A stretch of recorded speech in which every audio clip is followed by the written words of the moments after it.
मित्रांनो, सध्या आयपीओचा माहोल चालू आहे, त्यामुळे आयपीओ विषयी सविस्तर माहिती असणे आपल्याला अत्यंत आवश्यक आहे. आणि आजच्या व्हिडिओमध्ये आपण आयपीओ विषयी सविस्तर माहिती घेणार आहोत. चला तर मित्रांनो, आपण आपल्या व्हिडिओला सुरुवात करूया. आयपीओ म्हणजे इनिशियल पब्लिक ऑफरिंग. आता आयपीओ मध्ये काय होते, कंपनी त्यांचे शेअर्स प्रथमच मार्केटमध्ये विक्री करण्यासाठी आणत असते. तर आयपीओ मध्ये कंपनीने शेअर्स विक्री करण्यासाठी आणल्यानंतर कंपनी काय करते, डायरेक्ट जे शेअर्स आहेत ते शेअर्स इन्व्हेस्टरला विकत असते. यामध्ये कंपनी टू इन्व्हेस्टर अशा प्रकारे शेअर्सची डायरेक्ट विक्री होत असते. यालाच आपण काय म्हणतो, प्रायमरी मार्केट म्हणतो. मात्र ज्यावेळी शेअर्सची अलॉटमेंट होती आणि त्यानंतर शेअर्सचे आपल्या स्टॉक एक्सचेंज मध्ये लिस्ट होतात, त्यानंतर जे शेअर्स विकले जातात त्याला आपण सेकंडरी मार्केट म्हणतो. कारण सेकंडरी मार्केटमध्ये इन्व्हेस्टर टू इन्व्हेस्टर शेअर्सची विक्री होत असते. ज्यावेळी आयपीओ मध्ये शेअर्स विकले जातात त्यानंतर एका ठराविक कालावधीनंतर ते शेअर्स आपल्याला स्टॉक एक्सचेंज मध्ये लिस्ट झाल्याचे बघायला दिसून येते आणि त्यानंतर मग सेकंडरी मार्केटमध्ये त्यांची बाईंग आणि सेलिंग होत असते. आता दुसरा महत्त्वाचा मुद्दा मित्रांनो, की आपल्याला वाटत असेल की कंपनी आयपीओ का आणते किंवा कंपनी आयपीओ त्यांचा का लॉन्च करते.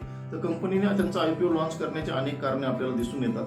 त्यापैकी सर्वात महत्त्वाचं कारण म्हणजे कंपनीला त्यांचा व्यवसाय वाढवायचा असतो.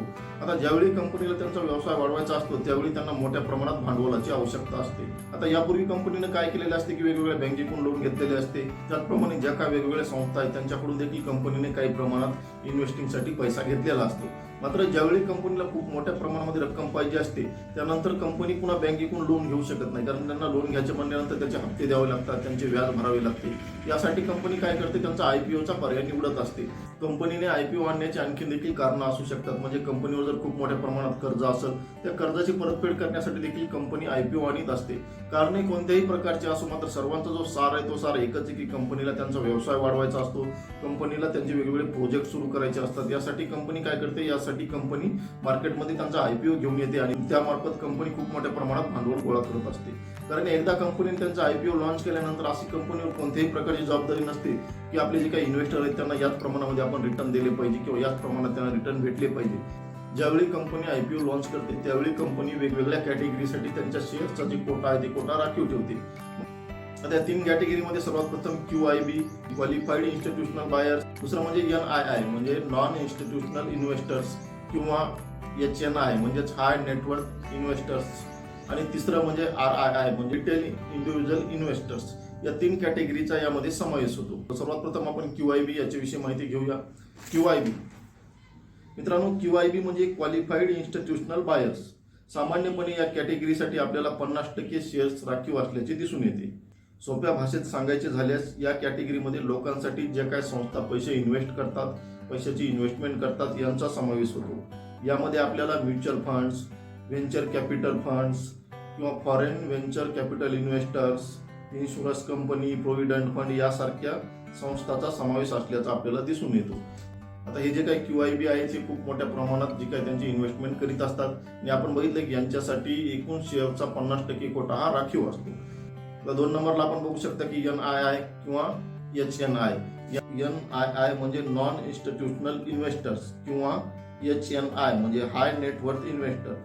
या कॅटेगरीसाठी 50% कोटा राखीव असतो. तर यामध्ये एक गोष्ट लक्षात घ्या, आपल्या QIB आहे त्या QIB सेबीकडे रजिस्टर असणे अत्यंत आवश्यक आहे.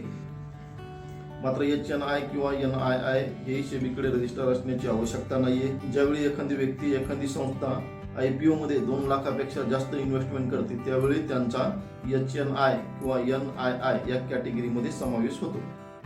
NII या कॅटेगरीसाठी त्यांचा जो 15% कोटा आहे तो कोटा राखीव असतो. तिसरी कॅटेगरीमध्ये रिटेल इंडिव्हिज्युअल इन्व्हेस्टर्स.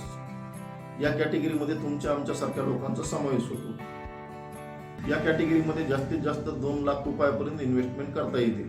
या कॅटेगरीसाठी आपल्याला 35% शेअर्सचा कोटा आहे तो कोटा राखीव असल्याचे दिसून येते.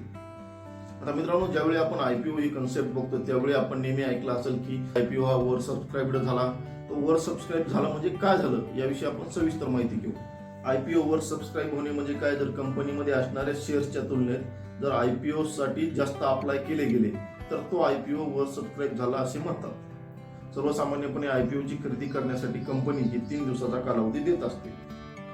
समजा एखाद्या कंपनीने आयपीओ मध्ये 5 लाख शेअर्स विक्री करायचे ठरवले. समजा आपण NII या कॅटेगरीचा विचार करूया. या कॅटेगरीसाठी आपल्याला माहित आहे की 15% कोटा हा राखीव असतो. समजा एखाद्या कंपनीने जर 5 लाख शेअर्स विक्री करण्यासाठी आयपीओ मध्ये काढले, मग या कॅटेगरीसाठी आपल्याला 75,000 शेअर्स राखीव असल्याचे दिसून येईल. समजा या कॅटेगरीमध्ये 1.5 लाख लोकांनी IPO साठी अप्लाय केला, म्हणजे उपलब्ध शेअर्स 75,000 आणि जो अप्लाय झालेले ते अप्लाय आपल्याला 1.5 लाख दिसून येतील. म्हणजे हा जो IPO आहे तो IPO आपल्याला 2 टाइम्स वर सबस्क्राईब झाल्याचे दिसून येईल.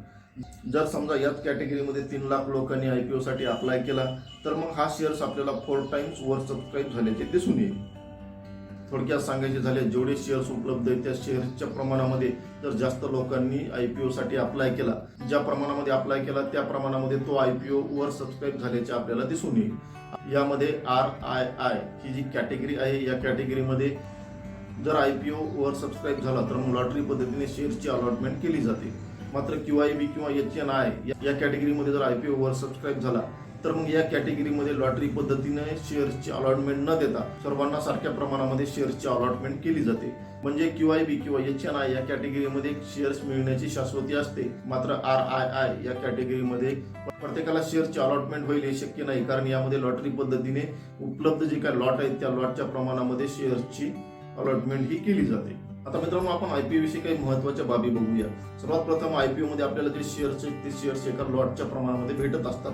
जर आपण म्हटलात की मला 5 किंवा 10 शेअर्स विकत घ्यायचे आहेत तर IPO मध्ये आपण ते शेअर्स घेऊ शकत नाही. यामध्ये कंपनी त्यांचा एक फिक्स लॉट ठेवीत असते आणि या लॉटच्या प्रमाणामध्येच आपल्याला शेअर्सची बाईंग करावी लागते. आपण जर म्हटले की मला 5 किंवा 10 शेअर्स घ्यायचे आहेत तर आपण IPO मध्ये अशा प्रमाणामध्ये शेअर्स घेऊ शकत नाही. दुसरी महत्त्वाची गोष्ट म्हणजे IPO मध्ये शेअर्सची एक रेंजमध्ये प्राइस दिलेली असते. आपण बघू शकता की आताच मागच्या महिन्यामध्ये जुलैमध्ये झोमॅटोचा जो IPO आला होता त्याची जी रेंज होती ती 72 ते 76 आपल्याला दिसून येते. 72 रुपये जी त्याची प्राइस आहे ती लोअर प्राइस आहे आणि 76 जी प्राइस आहे ती अपर प्राइस आहे. ज्यावेळी आपण IPO मध्ये अप्लाय करतो त्यावेळी आपल्याला आपली जी काही कट ऑफ प्राइस आहे ती प्राइस टाकावी लागते.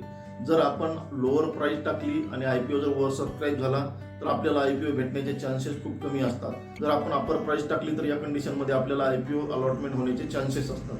ज्यावेळी IPO ची अलॉटमेंट केली जाते त्यावेळी त्याची फिक्स प्राइस जी ठरवली जाते आणि त्यानंतर तो IPO स्टॉक एक्सचेंज मध्ये लिस्ट होत असतो. ज्यावेळी आपल्याला IPO मध्ये शेअर्सची अलॉटमेंट होती त्यावेळी त्याची जी काही फिक्स प्राइस असते तीच प्राइस ज्यावेळी IPO शेअर मार्केटमध्ये लिस्ट होतो त्यावेळेस असेल असं सांगता येत नाही.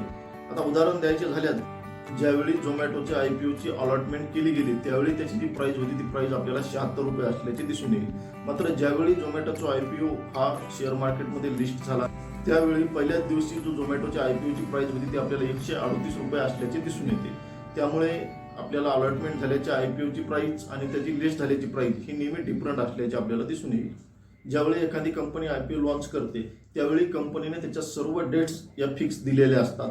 म्हणजे IPO किती तारखेपासून किती तारखेपर्यंत आहे, त्याची अलॉटमेंट कधी होईल आणि तो शेअर मार्केटमध्ये कधी लिस्ट केला जाईल याच्या सर्व तारखा ठरलेल्या असतात आणि यासाठी एक 10 ते 15 दिवसाचा कालावधी हा लागत असतो. तोपर्यंत आपण IPO साठी जे काही अप्लाय करण्यासाठी पैसे भरलेले आहेत किंवा पैसे पे केलेले आहेत ते पैसे आपले तेवढ्या कालावधीसाठीही ब्लॉक होत असतात. अशा प्रकारे मित्रांनो, आजच्या व्हिडिओमध्ये आपण IPO विषयी सविस्तर माहिती घेतली आहे.